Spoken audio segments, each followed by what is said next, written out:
Association माने की association माने सब संग कथा बोले अगर एक चावल कुमकुम के साथ मिल जाए तो टीका बनता है, लेकिन वही चावल अगर दाल के साथ मिल जाए तो खिचड़ी बनता है। यस এটা চাল যদি চন্দনের সাথে মিশে যায় ওটা টিকা হয়, আর ওই চাল যদি ডালের সাথে মিশে যায় ওটা খিচুড়ি হয়ে যায়। কোশ্চেন হলো তুমি কার সাথে মিশে যাচ্ছ? তুমি চন্দনের সাথে মিশে যাও তুমি টিকা হয়ে যাবে, তুমি ডালের সাথে মিশে যাও তাহলে খিচুড়ি হয়ে যাবে। তুমি কার সাথে মিশছো? আমি একটু আগে ওই কথাটাই বললাম, কর্ণের মতো মহান মানুষ পাপী হয়ে গেল বিকজ ও মিশেছিল কার সাথে।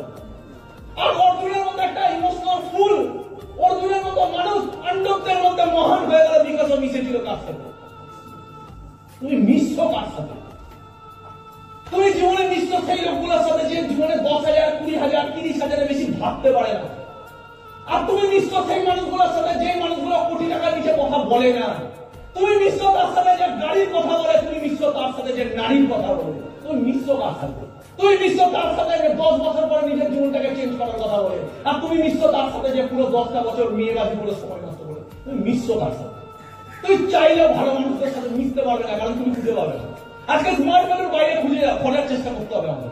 ধরে নিই যদি আজকে স্মার্ট ভ্যালু না থাকতো, এবং আমি চাই বেটার মানুষদের সাথে মিশতে, আমি চাই কোটিপতিদের সাথে মিশতে। তুমি বাইরে গিয়ে খোঁজো তো একটা মানুষকে তুমি পাও কিনা যে কোটিপতি হবে তোমার সাথে টাইম দেবে? তুমি পাবে না। তুমি পাবে না এরকম লোকের সাথে যার মুখে শুধু জীবনের টপ জায়গায় যাওয়ার কথা। তুমি পাবে না এরকম মানুষদের কাছে যাদের আজকে বয়স 20 বছর, সে 30 বছরের মধ্যে বড় ভিশন নিয়ে দাঁড়িয়ে আছে। তুমি লোকই পাবে না। তুমি মিশবে তো মিশবে কার সাথে? তুমি লোকই পাবে না। থ্যাংক গড স্মার্ট ভ্যালুর এই যে ট্রেনিং হল, এখানে 1000 জনের মধ্যে 100 জন আছে যাদের ভেতরে যারা আছে কিছু করার, এবং তারা 30 বছরের মধ্যে স্মার্ট ভ্যালু